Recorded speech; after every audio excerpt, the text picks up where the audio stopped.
Not fair, not safe, not fair, not safe, not fair, not safe, not fair, not safe, not fair, not safe, not fair, not safe, not fair, not safe, not fair, not safe, not fair, not safe, not fair, not safe, not fair, not safe, not fair, not safe, not fair, not safe, not fair, not safe, not fair.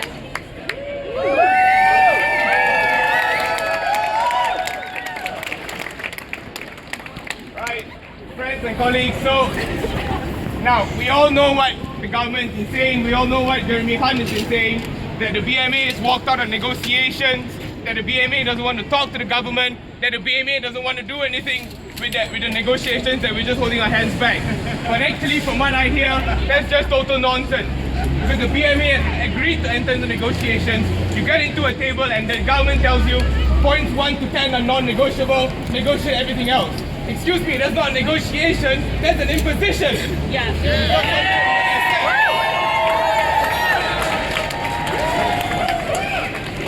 So, without further ado, I invite Darren. Darren is a member of the Junior Doctors Council in the East Midlands, and he's going to speak to us about what the BMA has been doing and what plans the BMA has to take us further in this. Darren. Thank you. Like each and every one of you, I'm a junior doctor as well, and I joined the BMA because I felt concerned in the past year about where these contracts were headed for each and every one of us. Since 2013, the BMA has been trying to work with the government to find common ground, to build upon our current contract, to have wins for both sides, and more importantly, deliver patient-centered care, which is something that we care strongly about. But throughout, as Chun has listed, the government has been unfair in their negotiation with us. Each time we try to approach a subject, they say it's non-negotiable. They constantly want us to give concessions each step along the way. In July, the talks broke down and our contracts were referred to the Doctors and Dentists Review Board, where they have come out with propositions that are entirely unsafe and unilaterally siding with the government. As a result, after these talks, the BMA, in good conscience to each and every one of you, could not accept the proposals that they set forth. Therefore, faced with the gun to our head, the government said, return to negotiations and accept all points of the DDRB as a starting point, and we can negotiate from there, or else we face imposition. The BMA has always wanted to talk, but not in unfair circumstances where we have no say in where we are headed. Now the BMA has finally come out.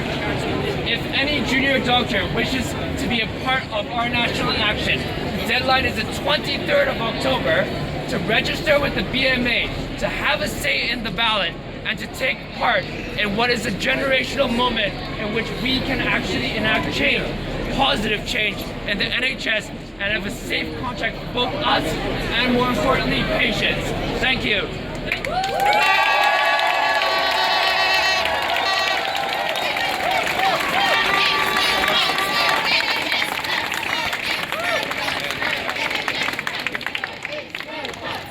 NHS cuts, no ifs, no buts, no NHS cuts, no ifs, no buts, no NHS cuts, no ifs, no buts, no NHS cuts, no ifs, no buts, no NHS cuts, no ifs, no buts, no NHS cuts, no ifs, no buts, no NHS cuts.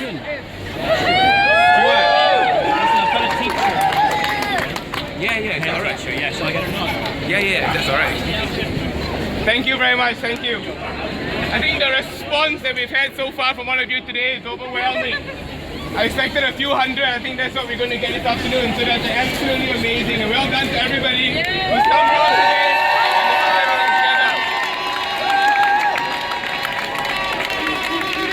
now I just want to talk a bit about what happened this morning.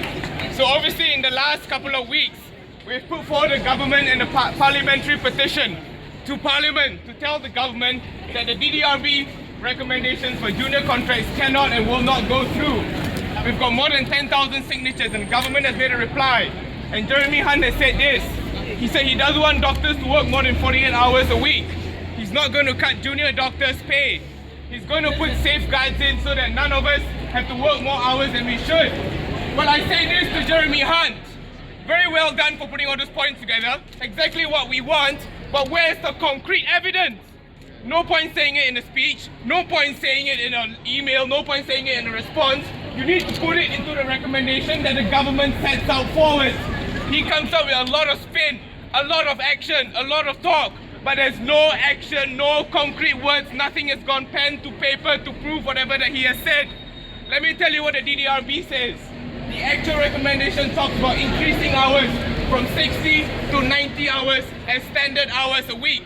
He talks about working less than 48 hours. The black and white says 60 to 90 hours. I don't see less than 48 hours. That's just what you say and it's not true. So stop spinning a story to the public. That's an absolute lie.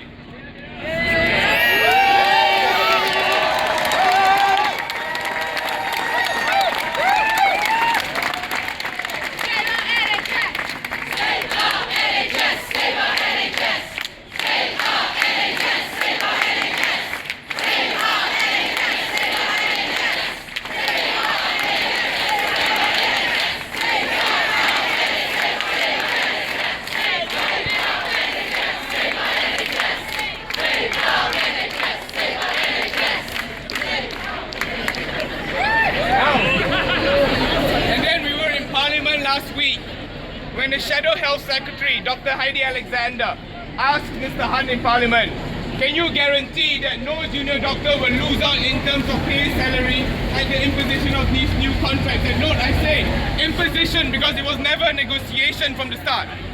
And what does Mr. Hunt say? He says it's not about, oh, brilliant, thank you.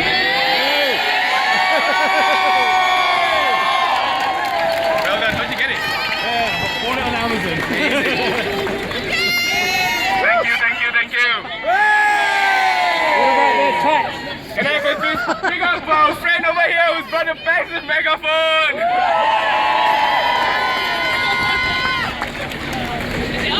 I feel like I don't have to call in sick on Monday now.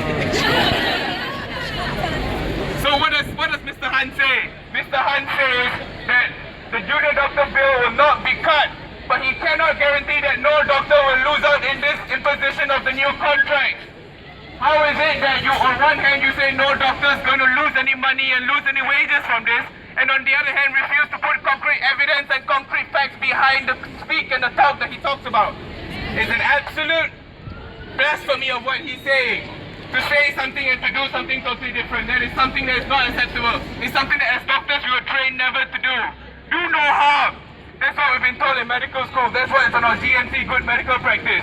Well, I can tell you, Mr. Hunt doesn't subscribe to that because this new contract is going to do a hell of a lot of harm.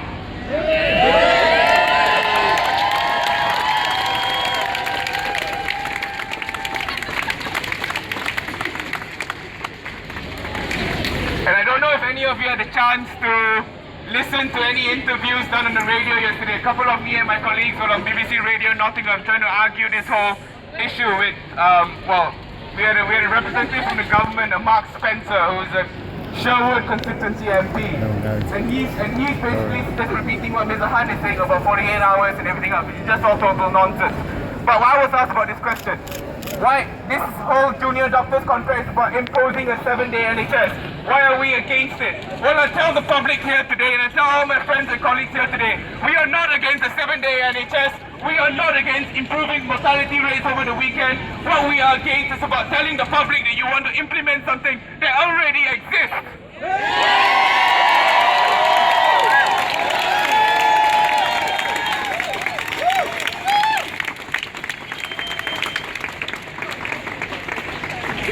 What we are against is about misleading the public about the death and mortality rates over a weekend. Mr. Cameron and Mr. Hunt talks about 11,000 more deaths on the weekend. Well, if you look at the paper, a weekend is qualified as a Friday to Monday. There's 4 out of 7 days. Obviously, you're going to get more people that died in 4 days as opposed to 7 days. But you're going to do nothing. That's what the paper says. And so Bruce Keogh, who is NHS Medical Director, who wrote the paper, said to assume that such deaths are preventable because of lack of staff or anything else would be rash and would be totally misleading. And this is what Mr. Hunt is saying. He's blaming the doctors for not working at the weekend, for closing the maternity. He's blaming the nurses for not enough staffing. He's blaming all our other healthcare workers for not providing the service that they do. But the paper itself says to assume that such deaths are avoidable would be rash and misleading. And he's misleading the public.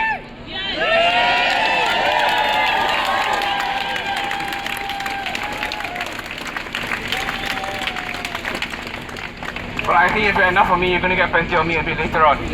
Right, now, I just want to invite one of our very outspoken, very supportive local MPs who is in Parliament, who will fight our cause in our corner, and who will defend what we are fighting for today. He's here to give us a few words.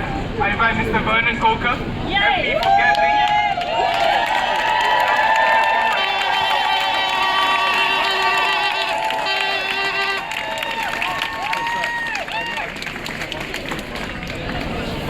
It's really great, all of you tonight. And look, I think all of the banners say it much better than me. So raise the banners up so when the TV cameras see them, they'll go right across. So the TV cameras, take your pictures on the cameras, tweet them. Save our NHS, save our NHS, save our NHS, save our NHS, save our NHS, save our NHS, save our NHS, save our NHS, save our NHS. Every now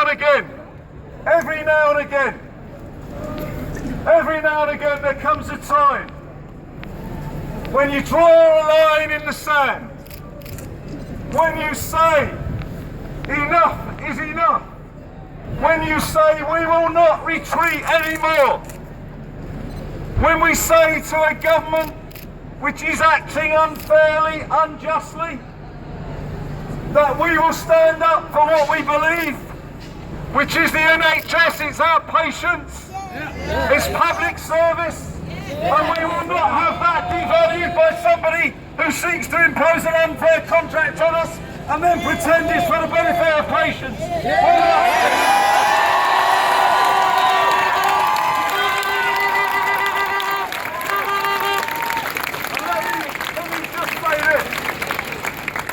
Let me just say this.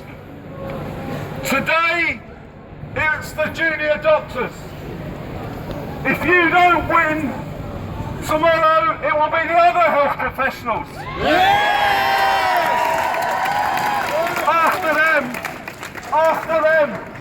After them, it will be the nurses. After them, it will be the ancillary staff and everyone else. So listen, your battle and your fight today is everybody's fight. It's for the NHS.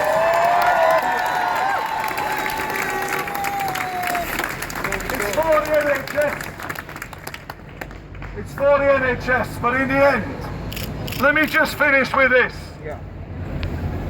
It's not only about the NHS, it's also about the sort of society, the sort of community, and the sort of country we want. And the NHS stands for the best of that. Public service.